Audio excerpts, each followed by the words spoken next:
Well, crap. That's a gut punch at the end of the game there. Hey, welcome back to Quick Kicks live stream post match reaction after the U.S. Turkey match. Looked like we had salvaged a draw, gave up the gut punch at the very end of the game.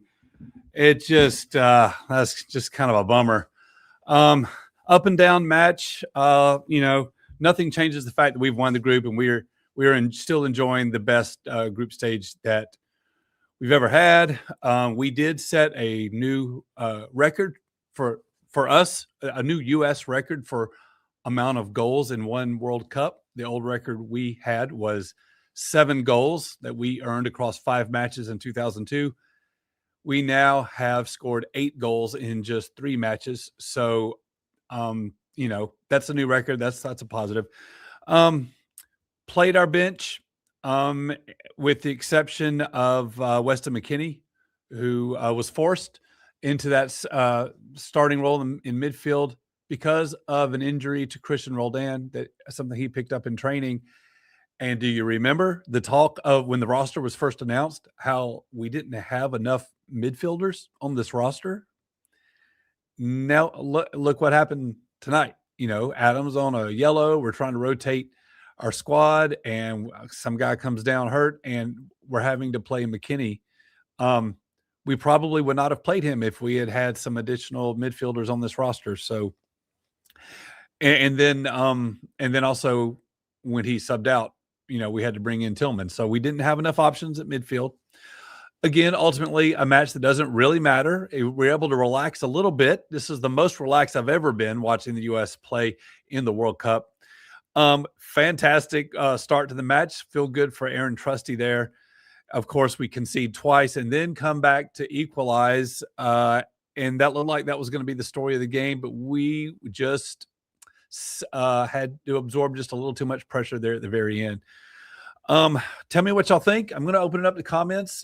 This is what we've done with every U.S. match in this World Cup. I'll continue to do it. I was texting a couple different people who were in agreement with me on this next statement, and I think the person who stood out the most with the worst match was probably Timothy Weah. I don't think he literally did not have one positive touch on the ball all night.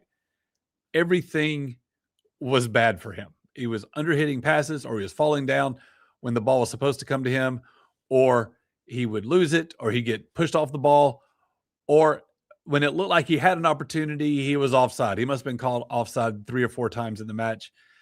I like Tim Weah. I'm not here to trash on him. I've seen him have some fantastic matches for the U.S. I've never seen him play on the left before, to my knowledge, for the U.S.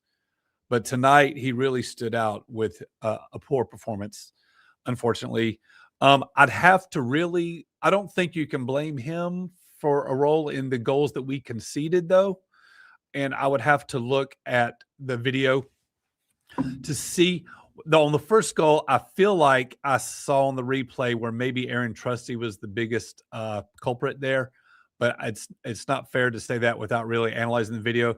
And, of course, with any goal, it's never truly just one person's fault. But I feel like right now, until I can examine it again, that Trusty was probably the one who could have done a little better on that play. And then I also think on the second goal that we conceded, I think you have to lay that to Joe Scally. Scally is someone who has never really had strong performances with the U.S., I don't think. I think what we saw, rotating the bench, what's the situation with our depth? I think we know the defense is our issue. We're much better with the ball and on the ball than we are on defense. And that's true when we have our starters out there. And then today we're playing that second tier group of defenders, and we give up 2. So it's a little disappointing. There's not really a reason to be too discouraged, though. We remember this is not our starting lineup, and we showed resiliency, and we came out, we responded well, I think, and I appreciate, how we played in the second half for the most part. It was just, it just lasted about 1 minute too long. I got a couple of comments here, and we'll see what we got. John says, yeah, Weah was struggling. Pepe was really quiet. Pepe was quiet. I thought Reyna was also, by his standards, had a fairly invisible game. Weah was, I thought, was really bad. Nathan Wright, my brother, he's saying Pulisic played slowly and poorly in the last 10 minutes, but Weah was the worst. He couldn't win a 50-50 offside all night and got beat to the ball every time, gave it up every time. Weah really did have a bad night, and it was really kind of obvious, and I don't know why. I think he is definitely a lot better player than that. I have been a Weah fan for a long time, and was a guy that I would have named as our starting right winger until Pochettino unveiled the wrinkle of playing Weston McKennie up there in that spot with Tillman starting at midfield. But I guess maybe Pochettino has seen in training that maybe Weah doesn't really deserve to be in the starting 11 right now. Pulisic, I thought when Pulisic first came into the match, I thought he definitely added something to the US's game, and he looked briefly like he was like coming in playing at a higher speed than anybody else on the field. But I did also see a couple of bad touches from him. To Nathan's point, I saw he was also one of several players, including Weah, who was guilty of kind of underhitting passes and just kind of limply turning the ball over. And I think just not being careful with the ball. I think we seem to be underestimating Turkey's hustle all night. I don't know. Tell me how you're feeling. Does this hurt your buzz? Are you worried about it? Do you think this is something that is going to affect the psyche of the team to take this loss? Is this going to be anything that is a stumbling block for us psychologically? I tend to think that it's not going to be. And I think we're going to come out strong. So the next match, it gets real. We know who our round of 32 opponent will be. We're going to be playing Bosnia. I'm just going to say Bosnia. I'm not going to attempt the second half of that name. Herzegovina, I think. We're going to be playing them on July 1st. So that's next Wednesday. It's 8:00 Eastern. And I will definitely be live streaming immediately after that match. No more draws. No more ties are possible. We are in the single elimination bracket starting next Wednesday. We play Bosnia first. Now it gets real. Now we need everybody healthy. We need all our best players out there. And I expect to see everybody going. We think they have been playing on fire. I think everybody is about to level up. This is what this entire generation of players have been waiting for. This is their moment. And I think the confidence among the team is high. I am jacked up for next Wednesday. I can't wait for it. John says, you think it helps? You think tonight's result helps? We need to fight to the end. Losing on the last play, although tough, we already knew our fate. I think, there could be a lesson learned there. It could be a lesson learned there. The 98th minute in the last play of the whole match, we gave up a goal and lost and ended up losing the match. That is a lesson that, a coach can stand on and say, look, you can never let up. You can never turn off. You have to stay sharp the whole time. Nathan says, no negative effect with this loss. It should add some fuel. We will be on fire next week. I agree 100%. I think I see a better team spirit among this squad than I have ever seen on a U.S. team. And I don't say that lightly. And I am someone who has been following the team closely since about 1993. And I have never seen vibes this good and just like a true team spirit, a camaraderie, just a brotherhood where everybody's excited for each other and everybody's fighting for each other. And you can also see it in the way they play and the runs that they're making for each other. I feel really, really good about where this team is. Let me ask you a question. Put it in the chat. Has Pochettino already proven that he's done the job he was hired for? Has he already done enough? Has the performance already been strong enough to say, even if we lose next week to Bosnia, ooh, that's tough. All right, let's say we win that one, but we lose the round of 16 and don't make the quarterfinals. Are you willing to say, you know what? Pochettino did what he was supposed to do. I don't know. He has gotten this team together every step of the way for the last 2 years, it didn't look like it was coming together at all. He seemed to be making decisions that didn't make sense to anybody. But here we are at the show, and it's all come together at the right moment. I have to give my hat off for that. At the same time, I've been saying it for years. I know I was saying it right after the 2022 World Cup. I probably started sometime before that. The quarterfinals are bust. That's where I set the bar. I want to reach the quarterfinals. Matt, you got a second yellow card last week. I'm not sure who let you in the game here tonight, but you're saying it felt like the last game of the NFL season where one team was going to the playoffs and sits the starters and the other team is playing for pride. No, I don't think this affects anything on the team. I think that's a good analogy, and I think you're right. I also,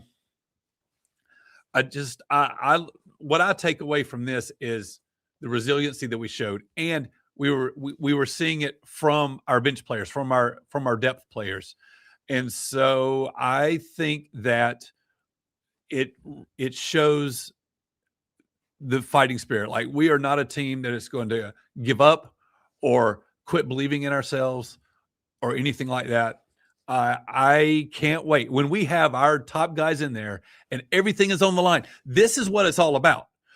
Nothing else in international soccer. This is what you pace yourself for over the course of the calendar, right? For different competitions. Everything is for this. There's nothing else to hold back for. Put it all on the line. They're going to be laying it all out. This is their best moment in the prime age of their careers and playing at home. The vibes are high. They're going to come out on fire. I'm hyped up. I can't wait.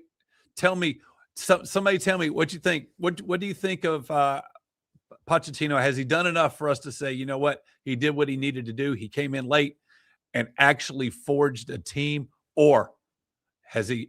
Do we need to see more results? Are we just getting started? Tell me, what will it take for you to think we've had a successful World Cup? Has it already been enough? Because we're all excited right now, and I think what has us excited is that we didn't just win a couple of games. We didn't just win a couple of games. For the first time ever, we got 2 wins in the group stage. It's not that we won; it's that we won and looked so good. Like, we were imposing our will on Paraguay and for large stretches on Australia. And we have never played like that in the World Cup. I've always felt like we were just struggling to compete, just doing our best to show that we belonged on the same field. And when we have won, there was an element of luck to it. And I just don't think you could say that about our 2 wins so far in this tournament. I think we have played just very strong. Like, we have been one of the more exciting teams. That first half against Paraguay, I've never seen any team play like that. So I'm excited for that. I hate that we ended up losing on the last touch of the ball game here tonight. But I do like that we got minutes for our bench players. I'm a little surprised Max Arfsten didn't see the field because he has been one of Pochettino's favorites. And with Tim Weah having such a bad night on the left side, I thought we would see Max. We didn't. I know that Max Arfsten and Haji Wright did not see the field, and I know Roldan was hurt, and that might be everybody. I think everybody else has now seen action in the tournament, and so it's good. Like the announcers were saying, you don't know when you're going to need them. You know when you need to call on them, and for them to kind of get their jitters out of the system, have their first action of the tournament, then maybe that's just going to have them, all the more mentally ready in a moment of need later on in the tournament. I don't have much else. We knew that this was a game where there was not really anything at stake, and I don't think anybody was surprised that we set down our yellow carded players, those that were sitting on yellows already, and we also rotated heavily. That's exactly, I think, what needed to happen. And it had been one thing, you say you don't think this affects the team, doesn't interrupt the rhythm or the vibes or anything. I agree. If we had lost 3-0, 4-0, maybe it hurts the vibes a little bit. I don't know. But that's not what happened. We were able to come back and equalize and fight till the very end. And I think that's going to be enough for this group of guys that just seem to really enjoy playing for one another. Folks, that's it. All right. We're going to go ahead and get out of here. Don't let this get you down. It's not going to get our team down. And this game didn't mean anything. We were locked into first place. They were already locked into last place. We're cool. All right. So next Wednesday, July 1st, 8:00 Eastern, we are playing our first elimination game against Bosnia. Now it gets real. Now we're going to see what we're all about. Folks, keep watching some soccer with me, and I will talk to you next time on Quick Kicks.